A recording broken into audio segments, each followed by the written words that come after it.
Hi students, welcome back. And today we are going to get into chapter 20 and we're going to get into the 1920s. And so you'll notice on this slide that it says traditionalism versus modernism. I want you to keep that in mind as we go through this PowerPoint lecture because this is an ongoing theme throughout the 1920s. You have in the 1920s sort of a backlash against a lot of the modernist type of cultural changes that are happening in the United States in the 1920s, such as the flappers, the rise of, popular culture, lots of different types of things that are happening, and there's a big backlash against it. And so that's sort of, it creates this division in American society culturally in the 1920s. So that's why I have on this slide traditionalism versus modernism. You'll also notice that it says from the business culture to the Great Depression. So that's another thing is during the 1920s, we see this big economic boom that happens in the United States, and then it sort of culminates with the stock market crash and the beginning of the Great Depression in 1929. So those are two of the major things to keep in mind. This cultural clash that's happening in the 1920s, and also this economic boom, which will ultimately, we now know, of course, in hindsight, culminate in the Great Depression. So let's get started. All right, so here are our key terms today. So most of what we're going to be talking about in this lecture is going to be cultural things that take place in the 1920s. The only exception to that is the Dawes Plan. We're going to be talking about the Dawes Plan at the very beginning of the lecture. And that's an important thing to know about because it really does set up this very dangerous economic interdependency between the United States and European countries, which is one of the reasons why when the Great Depression breaks out, this becomes sort of an international crisis almost immediately.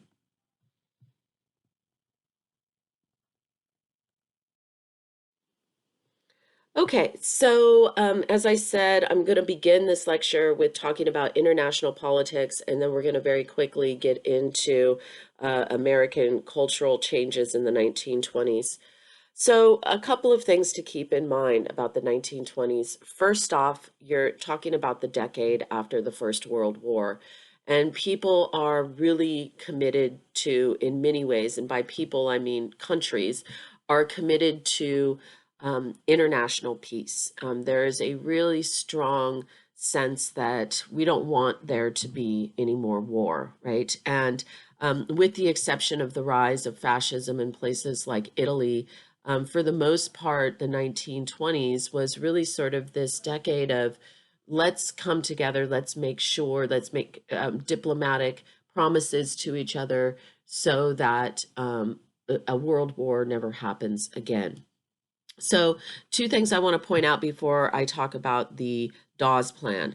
The Five Power Naval Treaty, which was signed in 1922, will commit five countries, Britain, France, Japan, Italy, and the United States, to a reduction of naval forces, right? So here you have five of very powerful countries in the world committing themselves to reducing their naval forces. And I think that that really shows, again, this commitment to international peace.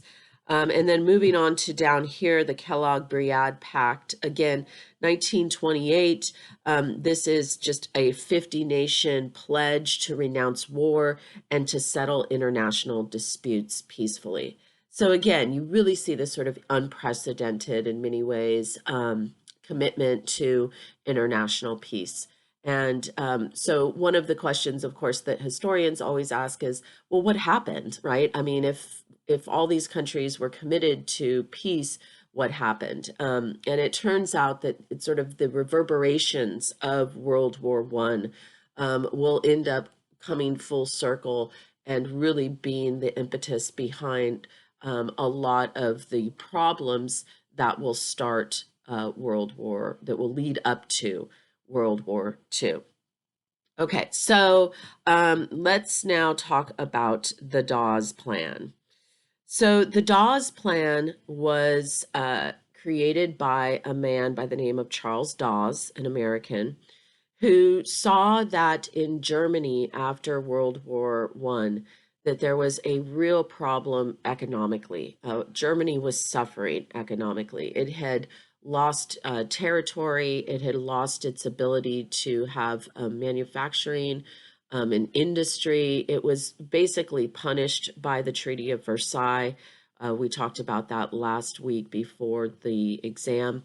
So it's got it's crippled, and Germany is dealing with real hyperinflation, so that the German mark was basically completely had no value. And so it was a real dire situation. And so Charles Dawes comes up with this plan called the Dawes Plan. He actually wins the Nobel Peace Prize for coming up with this plan.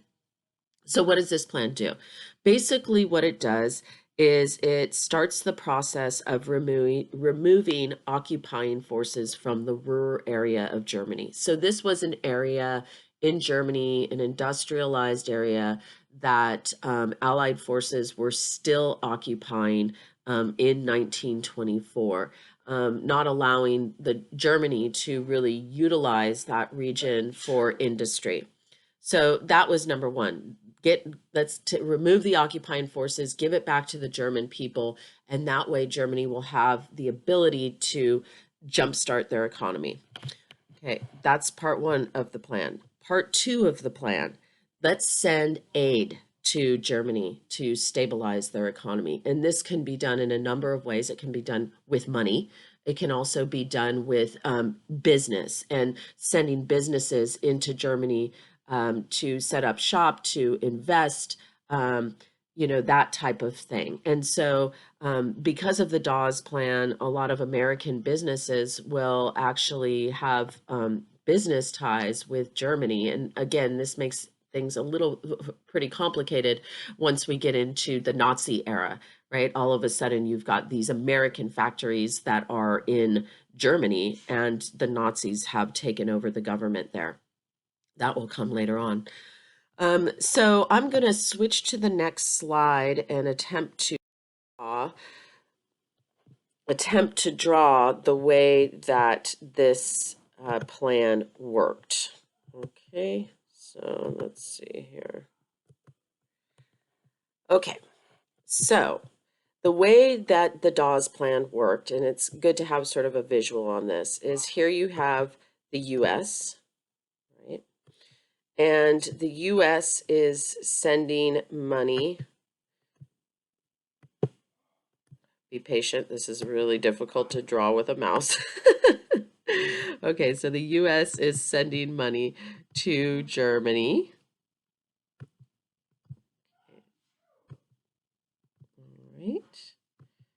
All right, that's Germany. And then Germany is taking some of that money, quite a bit of that money actually, and sending it to places like France,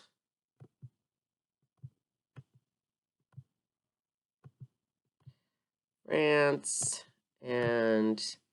England, places that it owed its reparations to. Remember that Germany owes, right?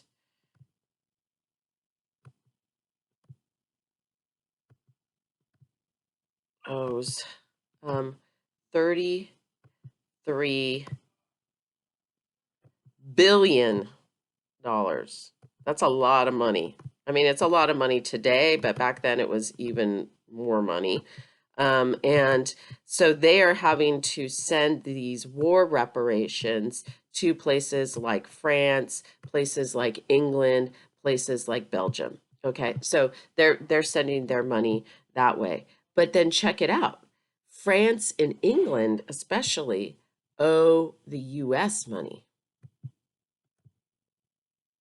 So there's this cycle, right? This economic cycle that is put in place with the Dawes Plan. I don't know why that's happening. Stop it. So that basically you see that the US is sending money to Germany.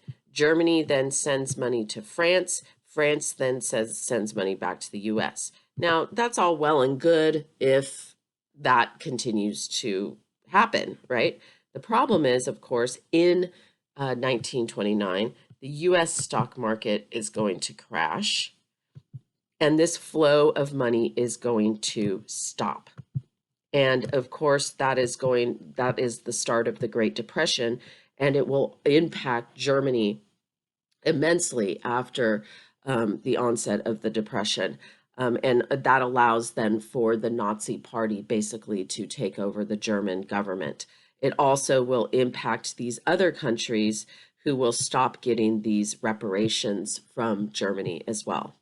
So that's the Dawes Plan.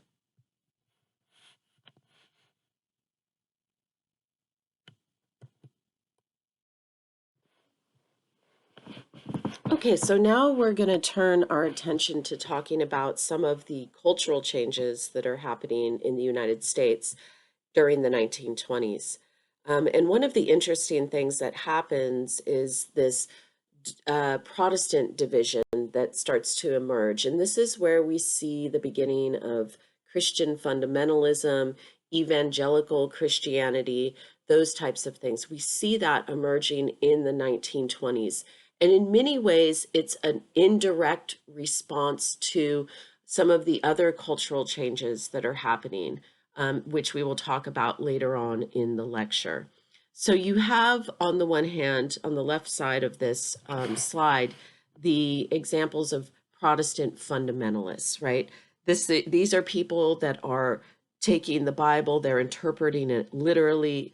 They are going around the country, having these messages of, revitalizing Christianity. They oftentimes will preach about how, the country is full of vice and how people need to get back to sort of this old time Christianity.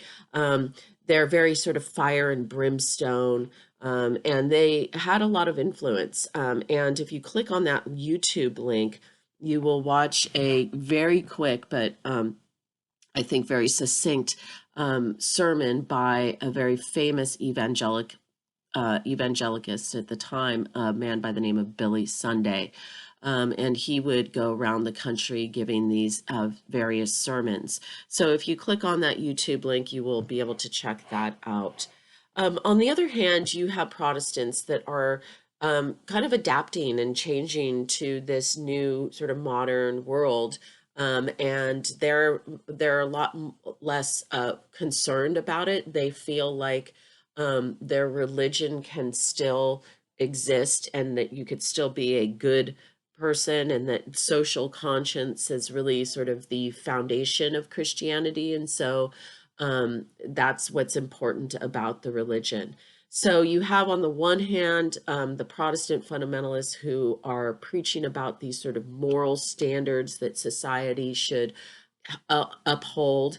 And then you have the liberal Protestants, on the other hand, who are saying, well, society is going to change, and our culture is going to change as time goes on, and we need to adapt to that.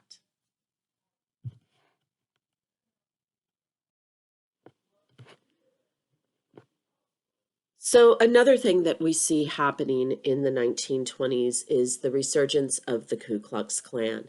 Now, we talked about the Ku Klux Klan at the beginning of this course. We talked about them within the context of the Reconstruction era. The Ku Klux Klan, of course, was established within that context in 1866. But we see a major resurgence of this group in the 1920s throughout the United States. Part of this, historians believe, has to do with the popularity of a film called Birth of a Nation. This was a film, silent film, that was put out in 1915. And I talked about how popular film was, in the early 20th century. And it was hugely popular, hugely influential. And this particular film was the first feature-length film. So that meant that it was a real sort of spectacle, right? And it had lots of actors. It had whole scenes played out from the Civil War. So basically, the film, and you can watch it on YouTube if you care to do so. It's long, but there's part one of the film, and part one of the film is basically uh, the Civil War, right? So, and there's these big battle scenes, and that was one of the reasons why the movie was so acclaimed, right? Was that it had these really dramatic scenes. The second half of the movie, however, talks about the period after the Civil War, right? And it basically looks at this period, and it portrays the Ku Klux Klan in this movie as heroes, as people who basically rode around the South after the Civil War and protected people from these renegade freed people, and it has scenes in the movie of black men, trying to molest white women and all of these things. But it was basically a revisionist history, and an inaccurate history. But people took it as actual history. And so there's almost like this romanticization of the period after the Civil War and the Ku Klux Klan. So that's part of it. So the film Birth of a Nation kind of normalizes in some way the Ku Klux Klan. The other thing is that the leader of the Ku Klux Klan, a man by the name of Hiram Evans, who was a dentist from Texas, becomes the imperial wizard of the Ku Klux Klan for quite some time, as you can see, from 1922 to 1939. And during this time period, he moves the Ku Klux Klan headquarters to Washington, D.C., so that the Ku Klux Klan can have some influence in lawmakers and lawmaking. And he also kind of, again, popularizes it and normalizes it. The Ku Klux Klan of the 1920s is no longer just a fraternal organization. It is an organization that also includes women and children. And at some point in this history, the Ku Klux Klan has millions of members across the country. As you can see, in 1924, you've got, uh, 4 million members of the Ku Klux Klan. The other thing that distinguishes the Ku Klux Klan of the 1920s from the Ku Klux Klan of the 19th century is that instead of focusing hate messaging completely on African Americans and Southern Republicans, basically they are focusing their hate on a whole lot more groups. You've got African Americans as a focus of the hate. You've got Jewish people as a focus of the hate, Catholics as a focus of the hate, political radicals as a focus of the hate, and immigrants as a focus of the hate. So they're really reacting to, in many ways, the influx of immigrants that are coming into the country in the early 20th century. They're blaming all of society's ills on these groups of people, right? And again, this is a very sort of dangerous, this is a very dangerous organization, because they spread that type of hate messaging. But again, as you can see from this photograph here, here's a Ku Klux Klan church group, right? And this is even a wedding photograph. And you can see that it's, they are not trying to hide their identities. And in fact, the Ku Klux Klan, as I said, became almost normalized.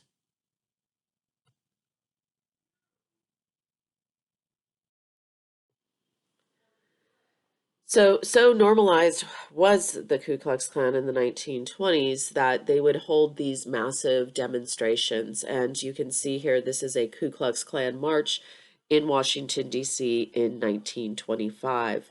And their slogan was Native, White, and Protestant. Native, White, and Protestant. Now, what do they mean? Basically, Native, what they mean is born in the United States. So that is an anti-immigrant message right there.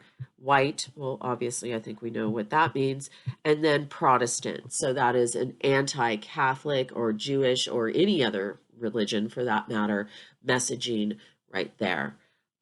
So they are really focusing on, basically they have a very narrow viewpoint about what type of American they think is acceptable.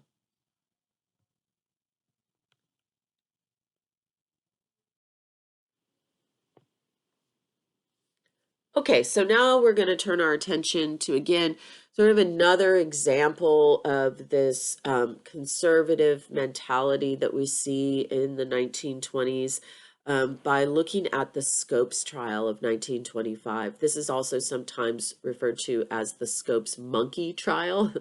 um, this, again, kind of goes to this heart of this battle between religion and science that we see emerging in the 1920s. And even moving forward, I would say, arguably, this still exists in American society today. So here we have an image of Clarence Darrow on one side and William Jennings Bryan on the other. Clarence Darrow in this particular trial was the defense attorney, and this William Jennings Bryan was the prosecution. So what is the Scopes trial? The Scopes trial is a trial that was something called a test case. And I think we've talked about test cases before in this class.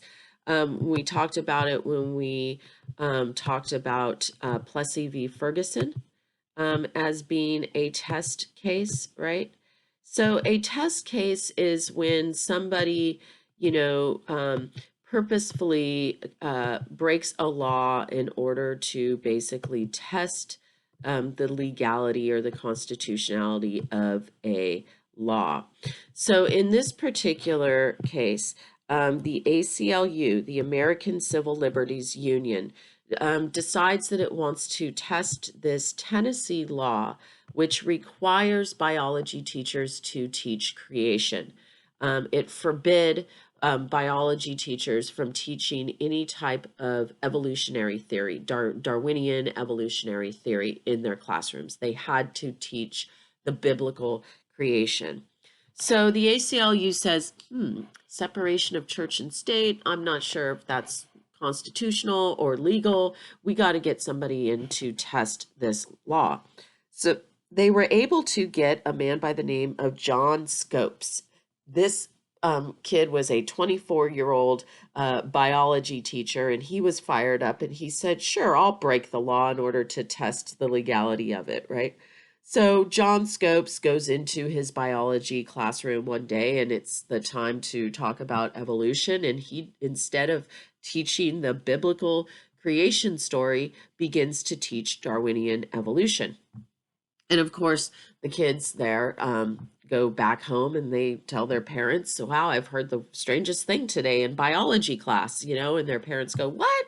And they call the principal, and the principal then, calls John Scopes, and he gets arrested for having taught the Darwinian theory of evolution in his biology class. And this is exactly what he wanted to happen. He wanted to be arrested. So the case goes to trial, and as I mentioned, you have Clarence Darrow as the defense attorney. He was a very famous defense attorney, had defended a lot of labor cases, and then you have William Jennings Bryan, who was also sort of a very famous figure himself, had run for president several times, and also was a very devout Christian. So you got these two, and they go head to head. Now, this became a media circus, this particular trial. It was broadcast on the radio. People were tuning in, and people were taking sides in this trial. And it was really about sort of religion versus science. And eventually, the court is going to rule against John Scope. He's convicted and gets a fine of $100, and the law ends up remaining in place until the 1960s. But the reason why the Scopes trial is important is because, again, it does demonstrate this division, this deep division, really, in American culture in the 1920s between religion and science, between conservatism and modernism, between rural and urban, right? Because a lot of people who were more conservative minded were living in rural areas, and the more progressive minded people were living in urban areas. And so, again, that's the importance of the Scopes trial.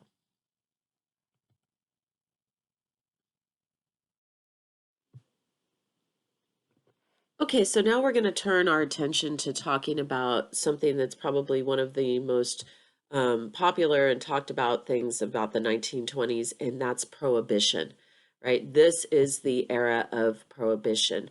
The 18th Amendment to the U.S. Constitution was passed. It went into effect in January of 1920. And basically, Prohibition is going to last in the United States from 1920 until 1933. 1920 to 1933, when it will take a second constitutional amendment to repeal it. In fact, it is the only amendment to the U.S. Constitution that has ever been fully repealed with a second amendment. So what does it do? It prohibits the manufacture and sale of alcohol. You'll notice that in this, it does not say it is against the law to consume alcohol. In fact, it was not against the law to consume alcohol. But if people are not manufacturing and selling alcohol, well, then that poses some problems, right? It makes it much more difficult to get. Obviously, there's going to be no bars. There's going to be no public places of drinking, etc. Right? So it was meant as a deterrent. It was meant to make it more difficult to consume alcohol. And so, and in fact, that's exactly the effect that it had. I mean, alcohol consumption did decrease in the United States as a result of Prohibition. Now, the Volstead Act was the act of Congress that was put in place in order to enforce the 18th Amendment, right? Because the 18th Amendment simply prohibited the manufacture and sale of alcohol. How were you going to enforce that? Well, that was a different story. So the Volstead Act was passed in order to set out guidelines for enforcement of the 18th Amendment. At first, it had widespread support. People were happy that this had happened. I mean, the majority of people saw the need for, the end of the manufacture and sale of alcohol. But very quickly, people came to realize that there were a lot of unintended consequences of Prohibition. So that's what we're going to talk about next.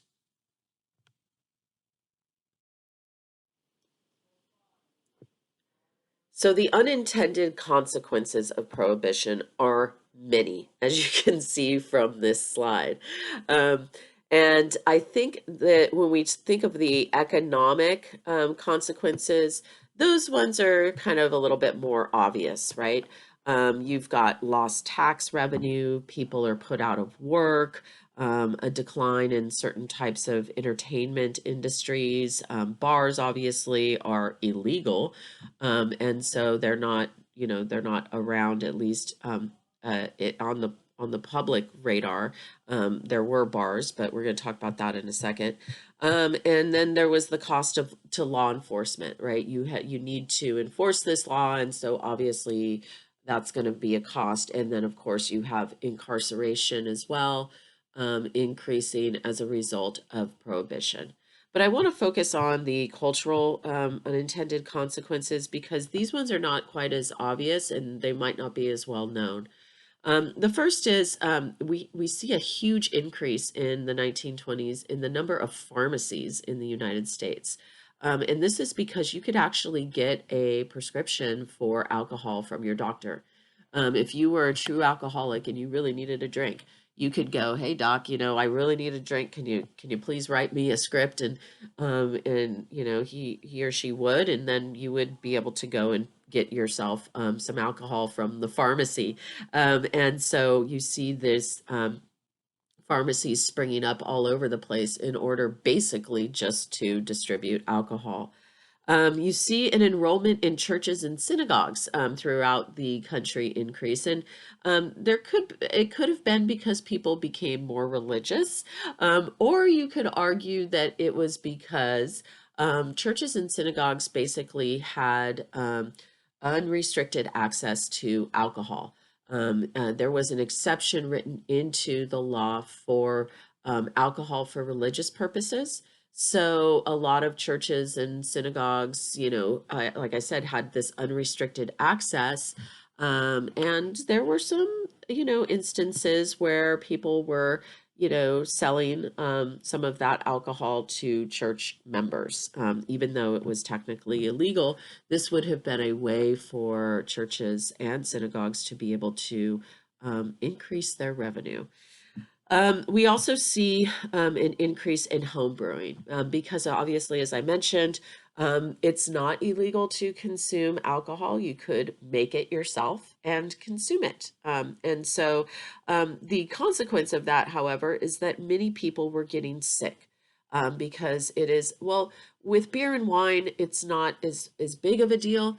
But if you try to distill your own hard alcohol, there could be a lot of issues with that, and it could ultimately cause you to be very sick. It can make you crazy. It can make you blind. It could kill you.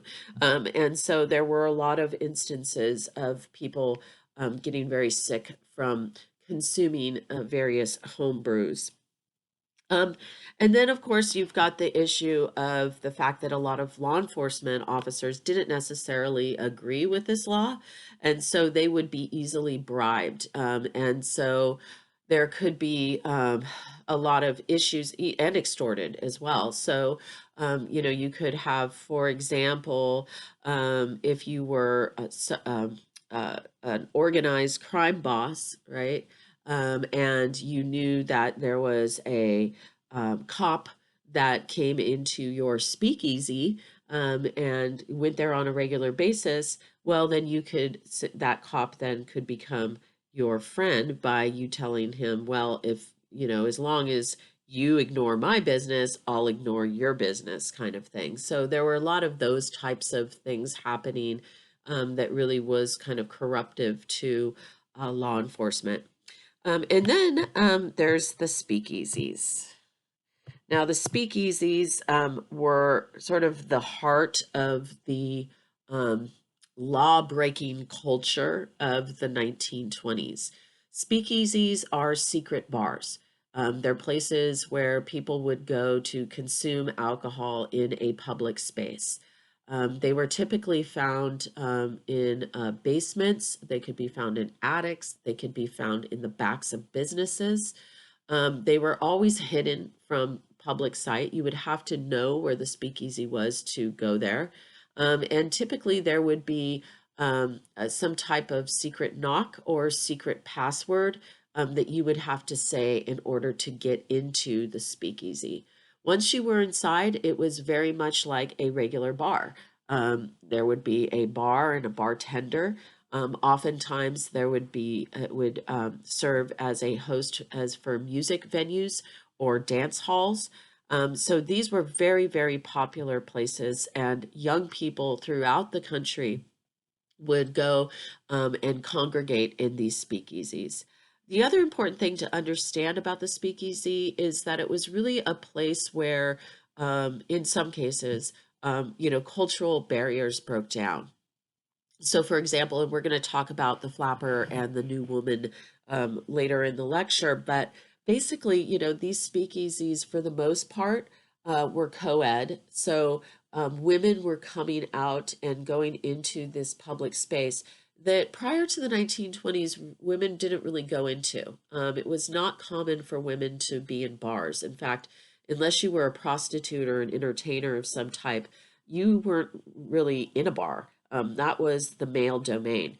That changes in the 1920s. And so you have men and women interacting in these speakeasies, kind of, and the same thing with, different races, right? We have during the 1920s, segregation is still very much a thing in the United States.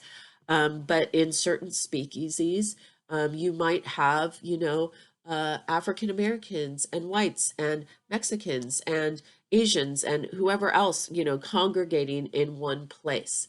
And so that was also a way of breaking down these cultural barriers. So some really interesting things happen as a result of the fact that people came together because they were technically all breaking the law together.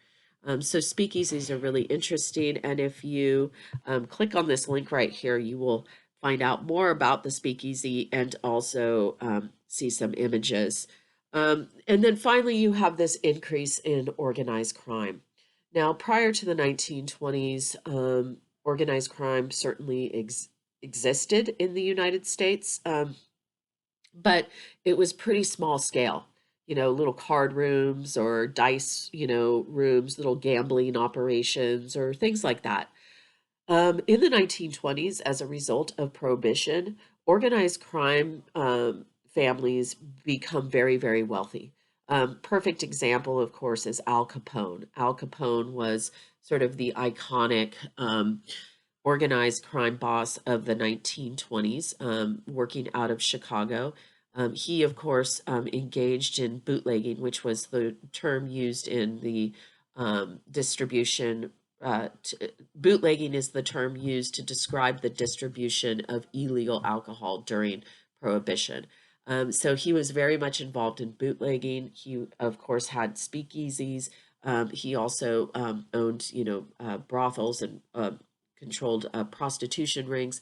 But, he was able to, along with others, make a whole lot of money in the 1920s. And organized crime, because Prohibition gave them the opportunity to make so much money, become very, very wealthy in the 1920s. And that wealth will roll over into other decades as they get involved in other types of illegal activity.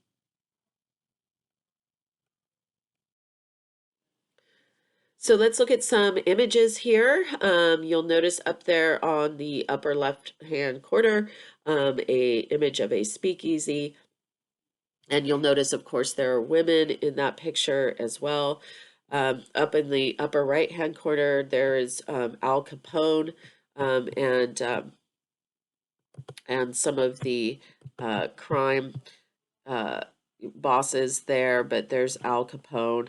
And then down here you see the illegal manufacture of alcohol. These were oftentimes just really sort of shady operations, happening in people's garages or sheds or whatever. And then this is kind of a funny thing. So in California, Prohibition really impacted the wine industry. Wine was, huge in California. And so the wineries wanted to keep in business. And so one of the ways that they got around Prohibition is they would sell these wine bricks, and the wine bricks had instructions on them that said, after dissolving the brick in a gallon of water, do not place the liquid in a jug away in the cupboard for 20 days, because then it would turn into wine. So basically, they're giving instructions on how to turn this wine brick into, excuse me, into wine.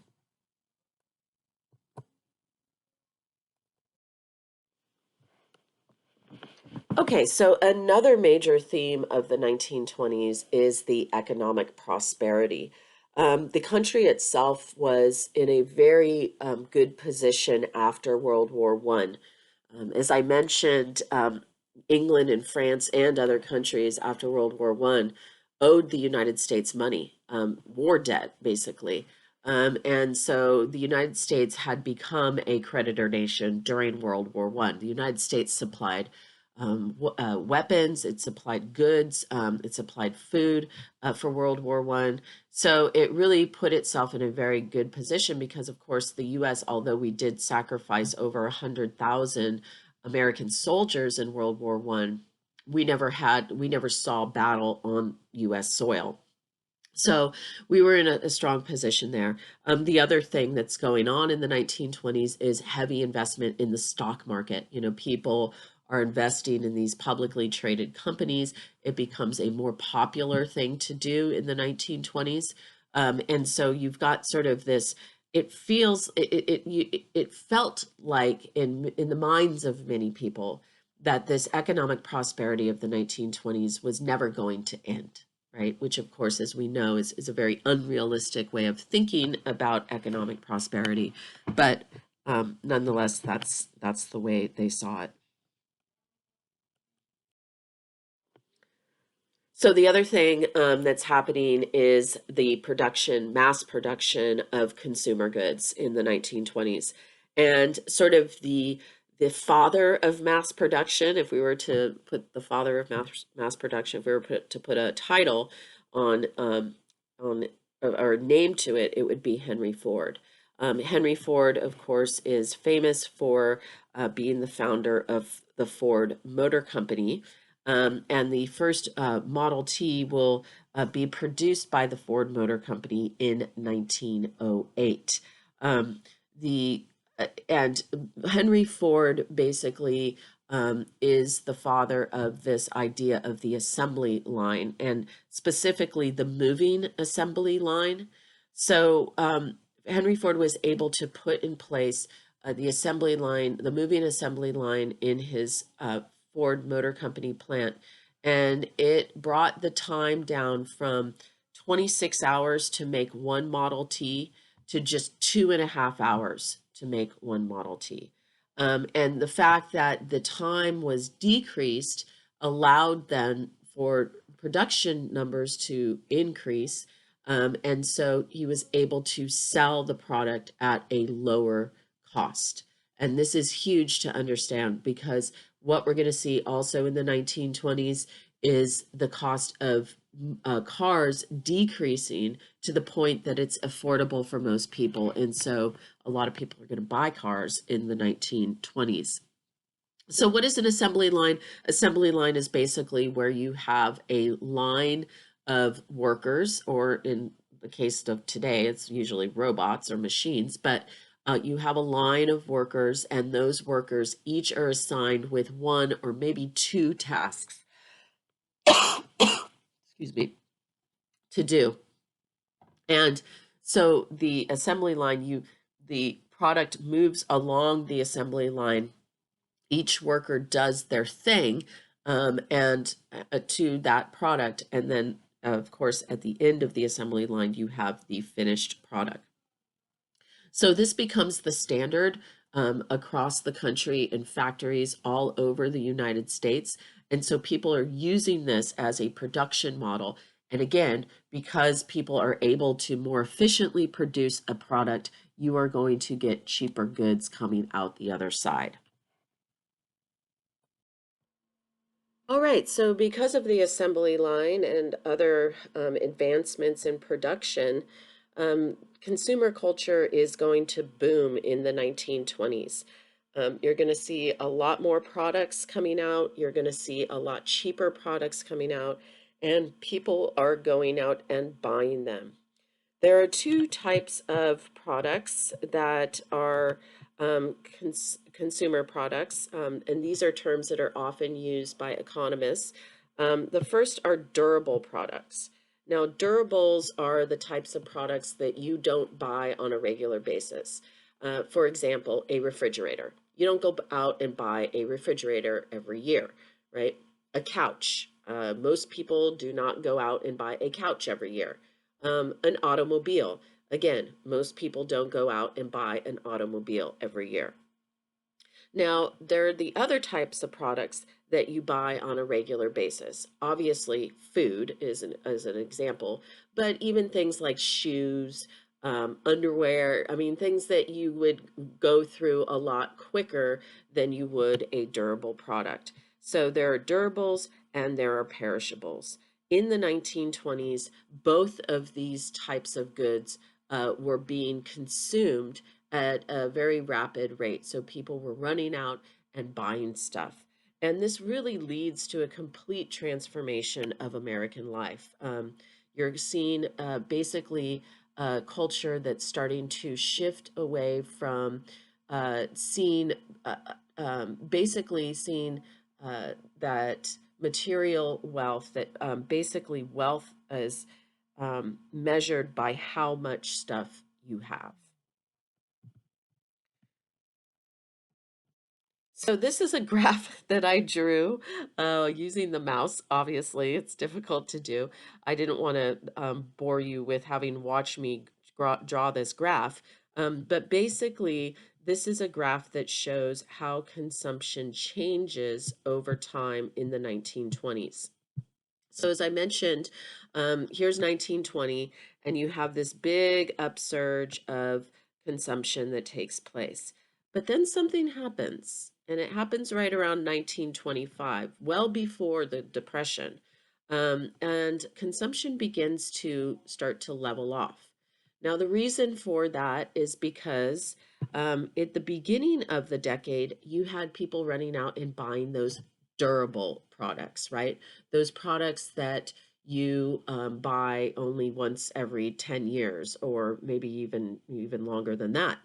And so people are consuming, and then right around 1925, it starts to level off. Now, that should have been a warning sign. That should have been a warning sign. But instead of it being a warning sign, people continued to invest in the stock market. People continued to um, value companies at much higher rates than they were actually should be valued at. And so this is really sort of setting up for disaster. This also tells something about the American economy that economists really had not thought about or realized until the crash of the stock market, which is that the economy itself is a consumer economy. It relies upon the health of the consumer and the fact that people are going out and spending money. So this is a very troubling sign, one that in 1925 was being ignored, but it should have created warning signs.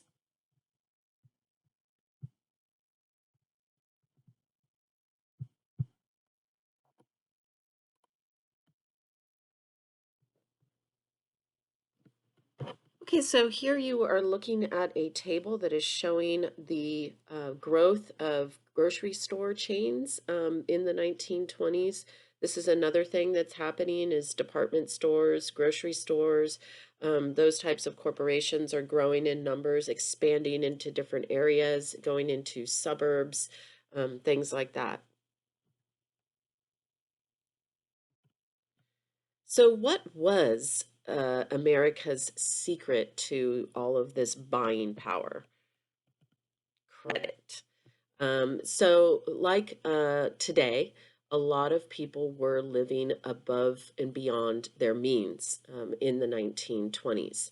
And they were going out and making it possible for people who were, had middle to low incomes buy things that they would normally not be able to afford. Now, you might think to yourself, well, wasn't there always credit? The answer to that is no, there was not. Credit was only available to people who were very, very wealthy. And that changes in the 1920s as stores begin to offer things like installment loans, where you could go into a store and you could put some money down, or maybe not put any money down, and sign a contract that you would pay a monthly payment to pay off that particular product. So, what types of things were being bought this way? Cars, furniture, appliances, phonographs, radios, sewing machine, clothing. I mean, you name it, it was being bought on credit. And again, this is setting up a very dangerous economic situation moving into the Great Depression. So one of the interesting things about the 1920s is this rise of the automobile culture, right? That people are now being able to afford cars. In 1910, the average car cost, a Model T cost $850. In 1920, a Model T cost $250. So the price of a car actually decreased over that decade. And that had a lot to do with the assembly line and the efficiency at which the automobiles were being manufactured. And so people around the country are buying automobiles, roads are being built, and people begin to road trip, right? And want to go out with their families and explore the nation. And you're looking at a picture right here of a lineup of cars from the 1920s as they're entering into a national park. So this becomes a very important way for people to move around. It creates a lot more mobility. Prior to this, if you wanted to travel long distances, you were doing it on a train. And that gave you very limited access to places because, of course, trains run on a track. But an automobile has a lot more flexibility. So we see the mobility of the nation increasing. We see families traveling together and going out on road trips and going camping and going out into the national parks, etc. One of the most popular places to go in the 1920s was California. In the 1920s, Hollywood was becoming a real thing, and movies were being produced in California and being, you know, distributed all over the nation and all over the world. Here you're looking at the old Hollywood sign when it actually said Hollywood Land. This was a sign that was put up for a housing development that they were trying to sell up there in the Hollywood Hills. Of course, the sign now just says Hollywood. Over time, it became quite dilapidated, actually, until the 1940s, when a citizen group, decided to get together and restore the sign, and they left the land off and just put Hollywood, kept the Hollywood. But a lot of people are coming to California. There was a lot of promotion of California, particularly Southern California, across the country. People would see billboards of, sunny California when it was in the middle of a Michigan winter, and they wanted to come and experience it for themselves. And a lot of them were traveling along the famous Route 66. This is the first major federal highway that was built in 1926. And you can see it begins in Chicago, ending in Santa Monica, or if you like, begins in Santa Monica and ends in Chicago, whatever. But you can see this becomes a very famous route, sort of a nostalgic route in American history. But at this time, it served a very practical purpose, and that was to move people across the country. And many, many people did come across the country via Route 66. So another aspect of this consumer culture is, of course, advertising and mass marketing. So advertising and advertising firms start to make a whole lot of money and put a whole lot of effort into selling goods in the 1920s. The whole idea is to generate demand. So there was a lot of ways in which this was done. The primary medium for advertising during this time period would have been print advertising or radio advertising. And advertisers would, go to all the lengths that they could in order to get you to believe that you wanted something that maybe you didn't necessarily need, but you just had to have it, right? And so here we see an image, obviously, of a cigarette ad. But you see this image of this very modern looking 1920s woman. She's got the bob haircut and, she's got the pearl necklace and she's, looking kind of sultry out at the viewer. And the whole idea is that obviously that smoking is glamorous, right? That it makes you very sophisticated and modern. So um, that is the message that this particular ad wants to give you. There are more ads that I'm about to show you. So again, you have this image of a woman.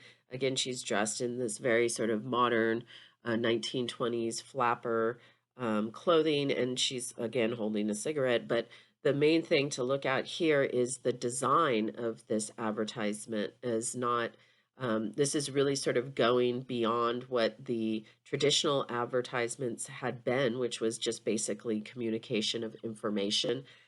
This is really trying to capture your attention with the shapes and the colors.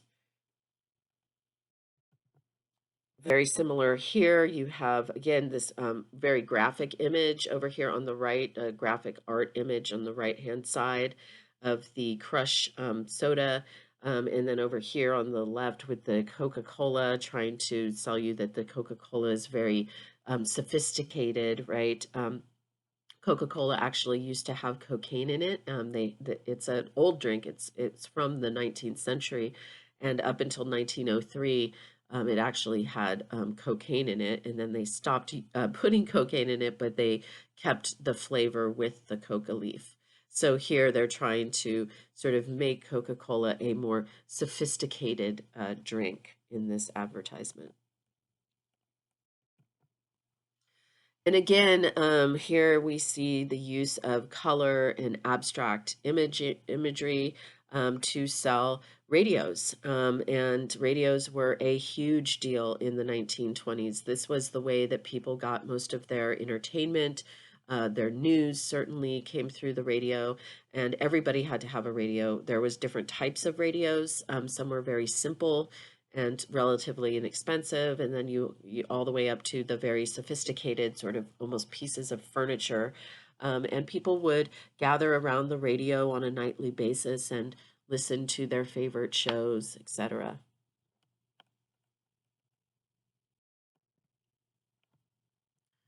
So one of the biggest things that happens in the 1920s is this revolution for women when it comes to attitudes about marriage and sex. And most of us have probably heard of the flapper girl.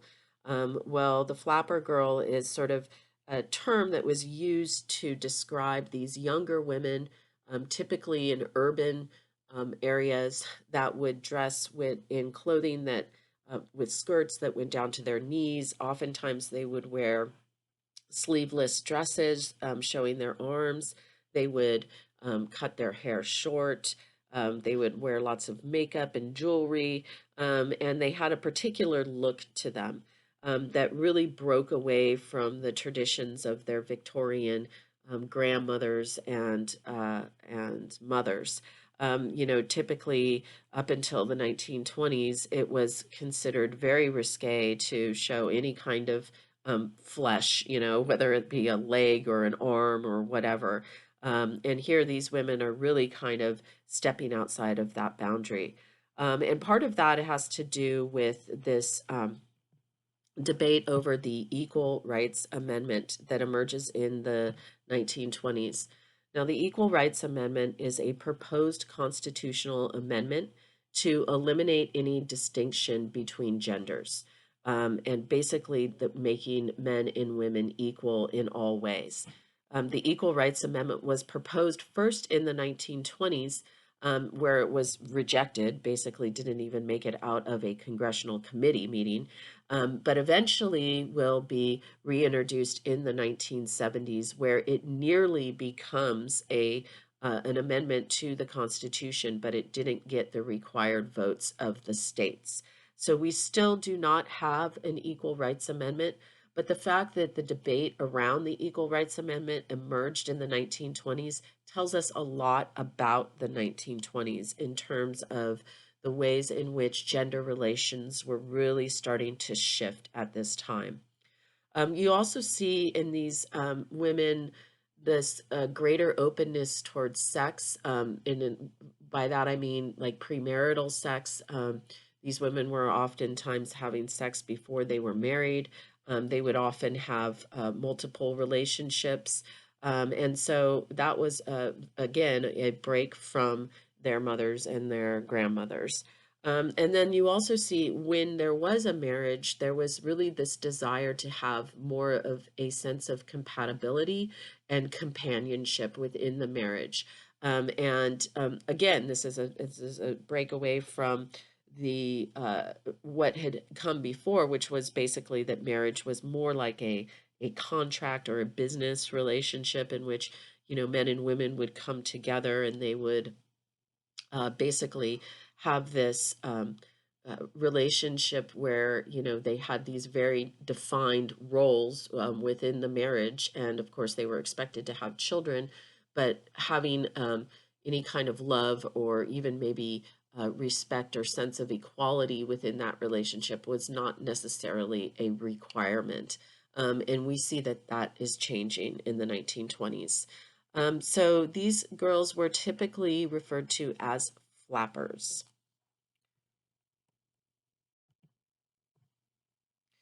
So here's a couple of examples of some remarkable women sort of breaking out of the traditional boundaries in the 1920s. On the left-hand side, you see a woman by the name of Bessie Stringfield, who was a motorcycle rider in the 1920s. I mean, not only is she a woman, she's African American, and she would ride her motorcycle across the country and then perform in these various expos where she would do tricks on her motorcycle and everything. So she was really sort of breaking out of a lot of boundaries there. And then, of course, on the right-hand side, you see Amelia Earhart, the famous pilot from the 1920s and 30s. She will be a co-founder of the 99ers, which is a women's aviation group. It's actually still around today. But of course, she famously disappears when she's trying to circumnavigate the globe. But she did successfully complete flights across the Atlantic, and she was a real pioneer in women's aviation. So here at the bottom of the screen, you will see a link to a video that will tell you more about these new women, these flapper girls of the 1920s.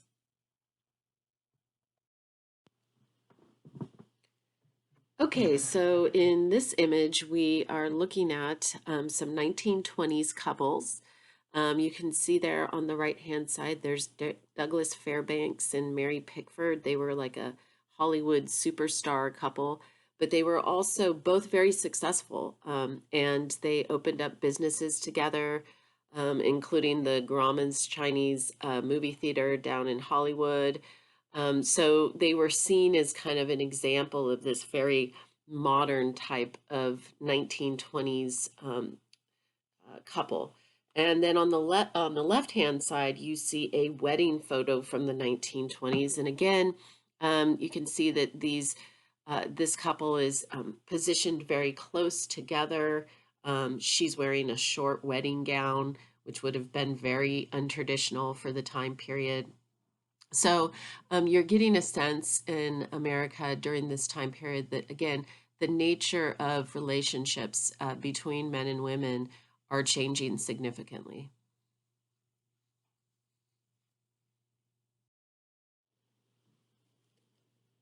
Okay, another really important cultural phenomenon that's happening during the 1920s is the Harlem Renaissance. And the Harlem Renaissance takes place in this post World War I era where African Americans are moving to the neighborhood or the borough of Harlem in the northern part of Manhattan in New York. And in Harlem is where there starts to be this cultural sort of flourishing of African American music and art and literature. And this is a time when African Americans, across the country face a lot of discrimination and segregation laws.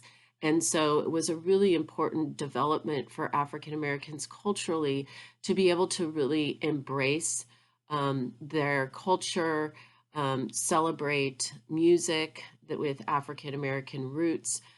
This is where we see jazz really coming to age and flourishing, and jazz becoming popular, not just with African American youth, but also with white youth. And it's, becoming very popular, not just in the United States, but also in Europe.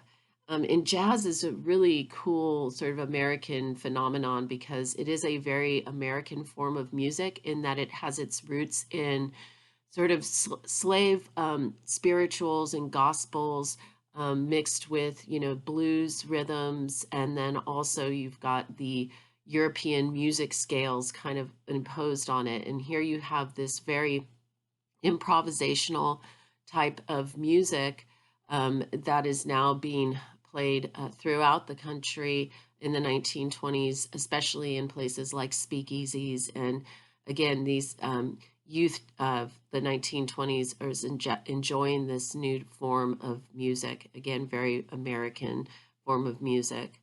And as I mentioned, there's a lot of literary movement as well in the Harlem Renaissance. Lots of novels about what it's like to be African American, lots of poetry about what it's like to be African American. And then this idea of Black nationalism or Pan-Africanism also is brought to light within the context of the Harlem Renaissance by people like Marcus Garvey, who is a Jamaican immigrant who came to Harlem and really started this movement of Black nationalism, this idea of African Americans really embracing their unique African roots and also becoming very self-sufficient and self-supporting in their Black communities. And Marcus Garvey also promoted this idea of a Back to Africa movement as well. So encouraging for some African Americans to go back to Africa, and indeed some actually did go back to Africa during this time period. But really what Black nationalism was about was this idea of African Americans being part of a much larger African diaspora that happened throughout the globe, and that African Americans should really embrace that part of them that has that cultural identity. So it was a really important time, not just culturally, African Americans are really going to start to be integrated into broader American society. You're going to start, and again, a lot of that has to do with the popularization of jazz music. So if you click on this link, it'll take you to a video that talks more about the Harlem Renaissance, and you'll see some more images.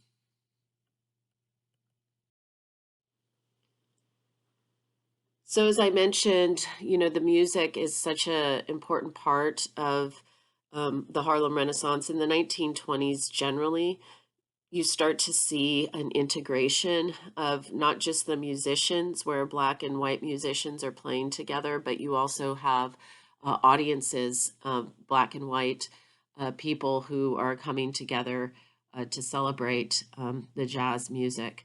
Out in California, the dance halls were really popular, and in California and Texas, we had Mexican Americans, young whites and Blacks all coming together. So it was a very sort of integrated experience, and the jazz and the music brought people together in that way. And here's the final image in this lecture. This is Josephine Baker. She was African American woman who became very famous during the age of the Harlem Renaissance. And again, African American women were so often marginalized from society that the fact that an African American woman could rise to become, sort of a cultural icon was, again, very important part of this time period. It should be mentioned that Josephine Baker, however, eventually did expatriate out of the United States to France, where she lived in Paris for quite some time until the 1960s, when she came back to participate in the civil rights movement.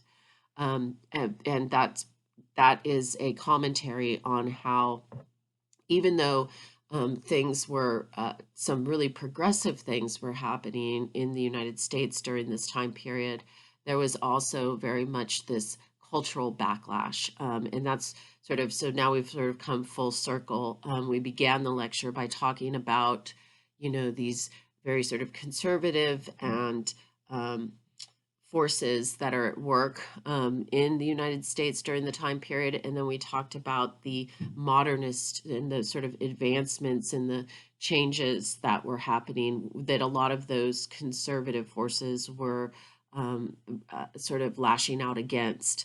But at this point, this is the end of the lecture. So if you have questions, please come and see me in Zoom office hours or send me an email, or you can always post on the discussion board on Canvas.